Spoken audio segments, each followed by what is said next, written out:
네. 오늘 우리에게 주신 하나님의 말씀은 사도행전 22장 30절부터 23장 11절까지의 말씀입니다. 사도행전 22장 30절부터 23장 11절까지 우리 다 찾으셨으면 한 절씩 교독하여 읽도록 하겠습니다. 이튿날 천부장은 유대인들이 무슨 일로 그를 고발하는지 진상을 알고자 하여 그 결박을 풀고 명하여 제사장들과 온 공회를 모으고 바울을 데리고 내려가서 그들 앞에 세우니라.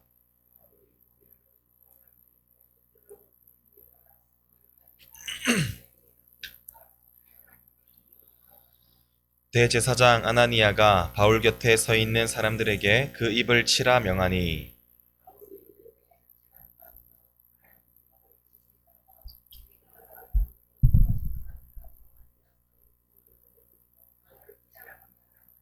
곁에 선 사람들이 말하되 하나님의 대제사장을 내가 욕하느냐.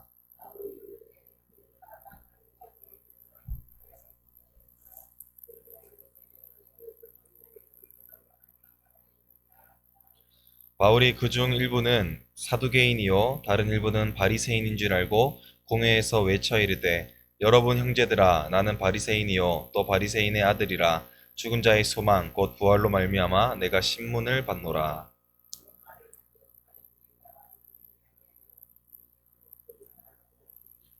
이는 사두개인은 부활도 없고 천사도 없고 영도 없다 하고 바리새인은 다 있다 함이라.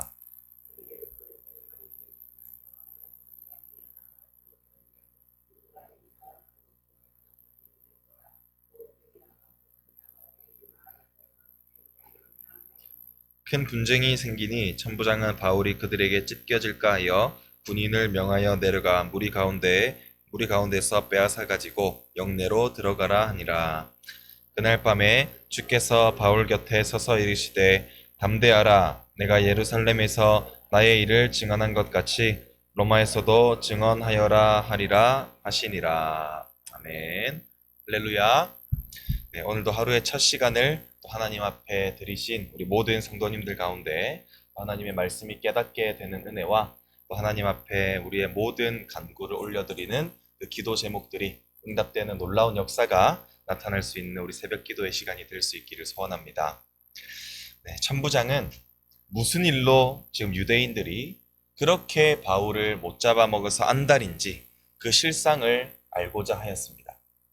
그는 무리들에게 질문하려 애썼지만 그들로부터 서로 다른 대답을 들었고 고문을 사용하려 했으나 바울이 로마 시민임을 알게 되는 바람에 그것마저도 할 수 없게 되었습니다.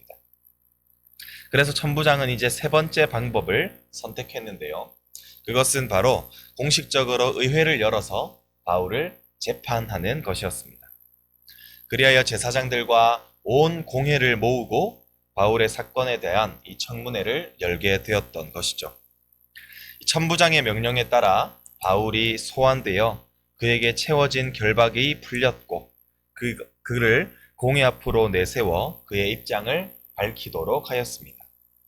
그러나 놀랍게도 바울은 이 소환되어서 재판을 받는 이 와중에서도 그 시간을 복음을 증거하는 기회로 사용하려 했습니다.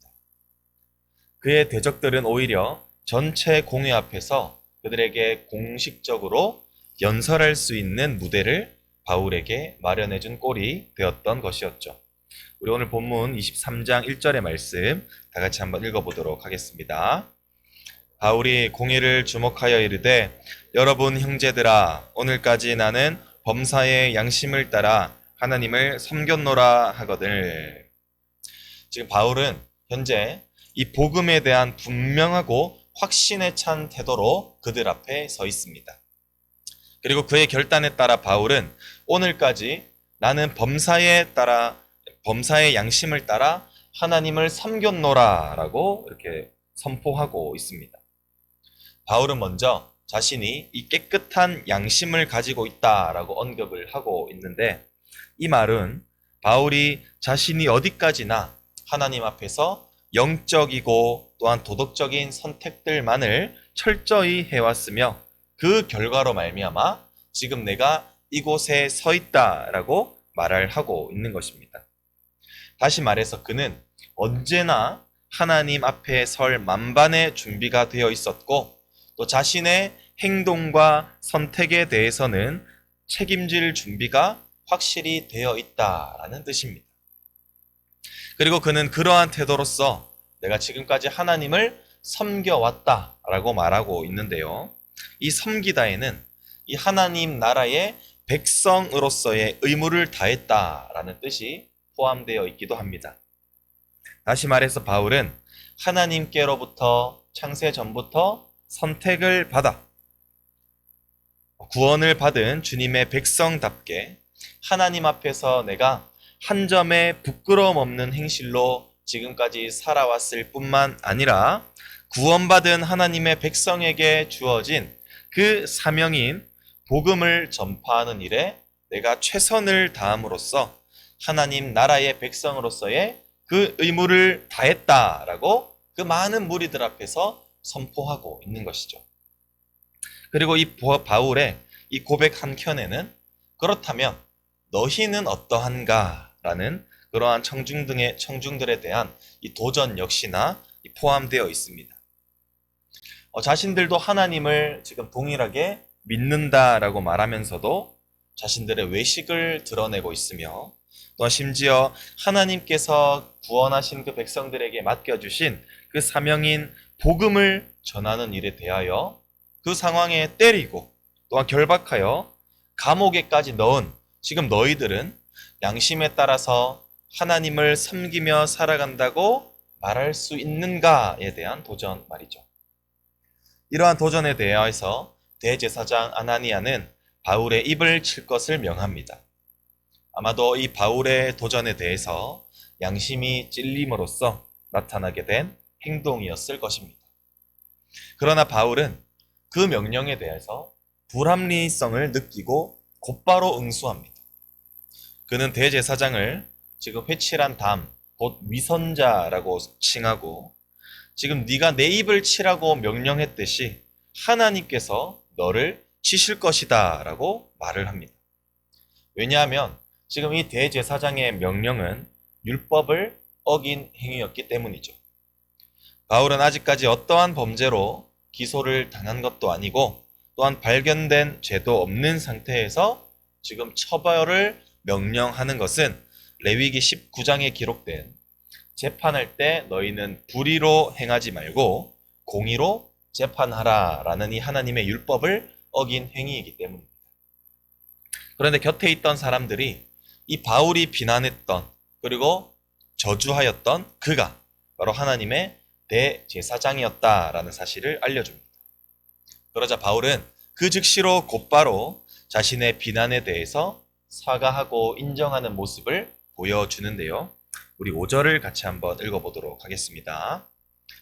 바울이 이르되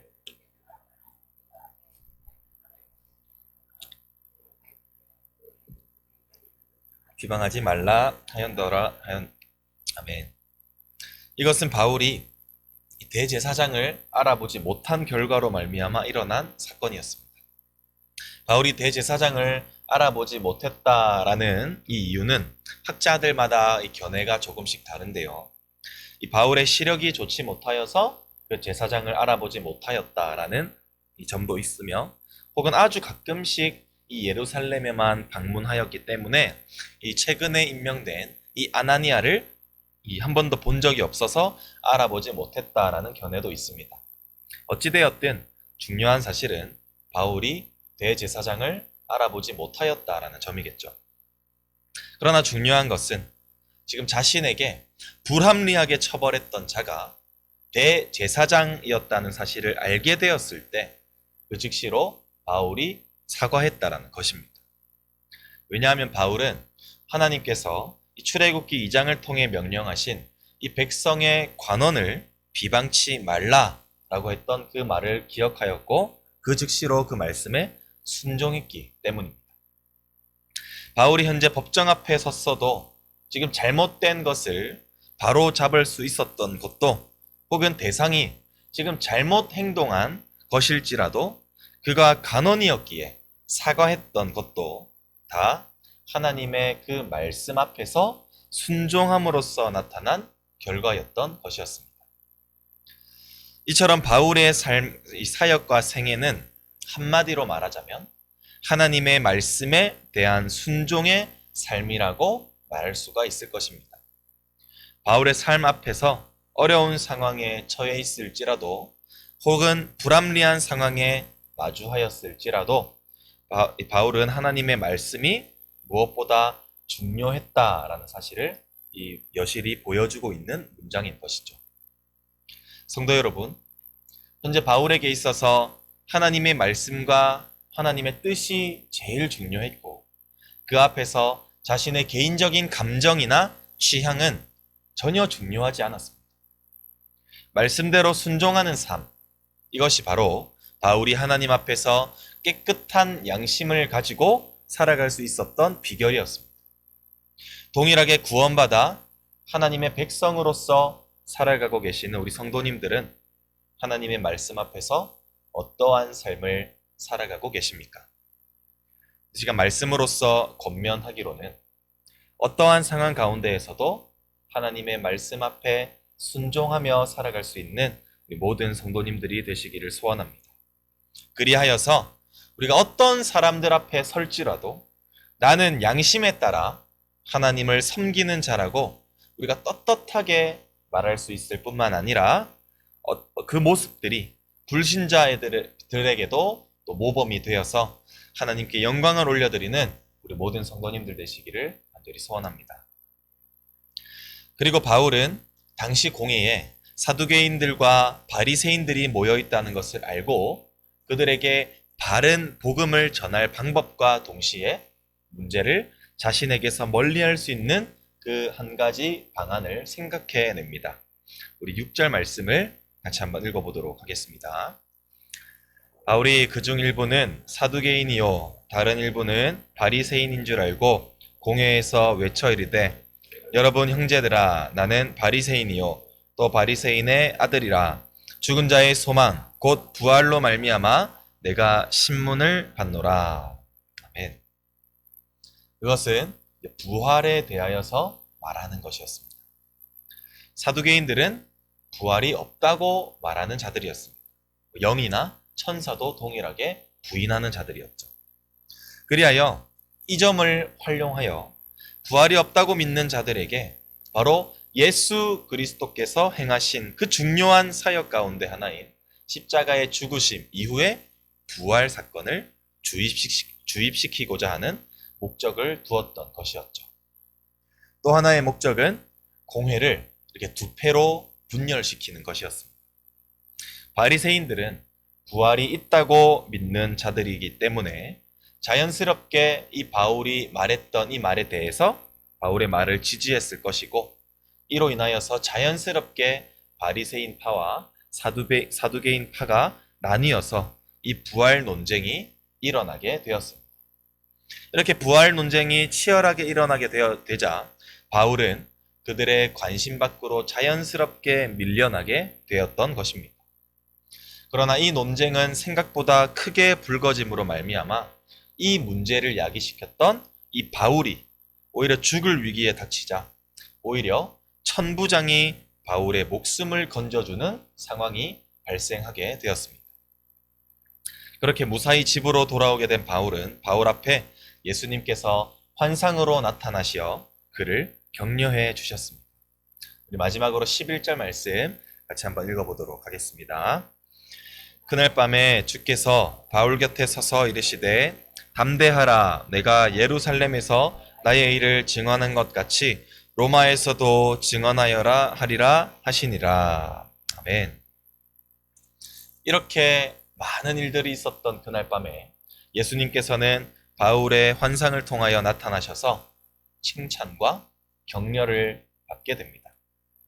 이제껏 유대인들에게 의해서 이 폭력과 적의를 받아왔었고 또한 공회에 끌려가기까지 했던 그래서 그곳에서 죽임을 당할 위기에 있었던 그 바울의 사역은 참으로 쉽지 않았을 것입니다. 뿐만 아니라 예루살렘에서는 또 그렇다 할 열매도 맺지 못할 상황에서 자신의 사역의 결과를 돌아보며 자책할 수도 있었을 것이죠. 그러나 예수님께서 나타나셔서 그것이 맞다. 너의 사역이 옳다. 네가 지금까지 잘 해주었다. 라고 말씀하심으로써 네가 지금까지 예루살렘에서 했던 것처럼 로마에 가서도 나의 사명을 감당하라 라고 하신 그 말씀은 바울에게 크나큰 위로가 격려가 되었을 것이며 예수님께서 그와 함께 하시니 담대하게 로마로 나아갈 힘을 얻게 됨으로써 오늘 본문이 마무리되게 됩니다. 사랑하는 성도 여러분, 말씀을 맺고자 합니다. 하나님의 말씀에 순종하며 주님께서 주신 사명을 따라 살아가는 자들에게는 반드시 그 끝에는 주님의 격려와 칭찬이 따르게 된다는 사실을 믿으시기 바랍니다. 우리가 복음을 전함으로써 꼭 열매가 나타나지 않아도 됩니다. 그리고 우리가 사역을 함으로써 잘할 필요도 없습니다. 단지 어떠한 상황에서도 주님의 말씀이 우리의 가장 최우선이 되어 살아갈 때에 그리고 주님께서 우리에게 주신 그 사명에 따라서 그들이 듣든 듣지 않든지 우리의 사명이 복음을 전하는 그 일들에 우리가 최선을 다할 때에 우리 주님께서는 반드시 우리에게 잘하였다. 앞으로도 그렇게 담대하게 복음을 전하며 내가 너에게 맡겨준 그 사명을 감당하면서 살아가면 나도 너와 함께 하겠고 너에게 힘을 주겠고 어떠한 상황 가운데에서도 너를 지켜 보호할 것이다 라고 이렇게 말씀해 주실 것입니다. 오늘도 우리가 오늘 받은 말씀을 기억함으로 오늘 하루를 살아갈 때에 말씀에 순종하며 또 우리가 주어진 그 사명에 따라 우리가 복음을 전할 때에 그 끝에 우리 주님께서 허락하시는 그 축복과 주님께서 우리에게 말씀하시는 그 칭찬이 가득 넘치게 되는 하루를 살아가시기를 간절히 소원합니다. 기도하겠습니다. 참 좋으신 하나님 아버지, 주님의 은혜와 사랑을 너무나도 감사합니다. 하나님 아버지, 바울이 공회에 끌려가서도 당당할 수 있었던 것은 바로 하나님의 그 말씀에 순종하는 삶을 통하여 또 양심에 따라 살아왔기 때문임을 고백합니다. 하나님 아버지, 우리도 바울과 같이 또 하나님 앞에서 양심에 따라 떳떳한 자가 될 수 있기를 소원합니다. 그리고 뿐만 아니라 우리가 하나님의 백성으로서 하나님께서 우리에게 허락하신 그 사명에 대하여 우리가 최선을 다하여 살아갈 수 있는 하나님의 백성으로서의 삶을 살아갈 수 있기를 소원합니다. 그리하였을 때 우리가 하나님의 말씀에 순종하며 하나님의 뜻에 우리가 복종하며 우리가 살아갈 수 있는 우리 모든 성도님들이 되게 하시고 또 그로 말미암아 우리 주님께서 우리에게 칭찬하시고 또 우리에게 축복하시는 또 그러한 삶을 우리 모두가 살아감으로써 계속해서 그것에 대하여 힘을 얻고 우리가 주님 앞에 또 주님을 따르는 자로서 우리가 힘있게 담대하게 이 세상을 승리하며 살아갈 수 있는 우리 모든 성도님들이 될 수 있도록 주님 인도하여 주시옵소서. 주님께 감사드리옵고 지금도 살아계시는 우리 구주 예수 그리스도의 이름으로 간절히 기도드립니다. 아멘.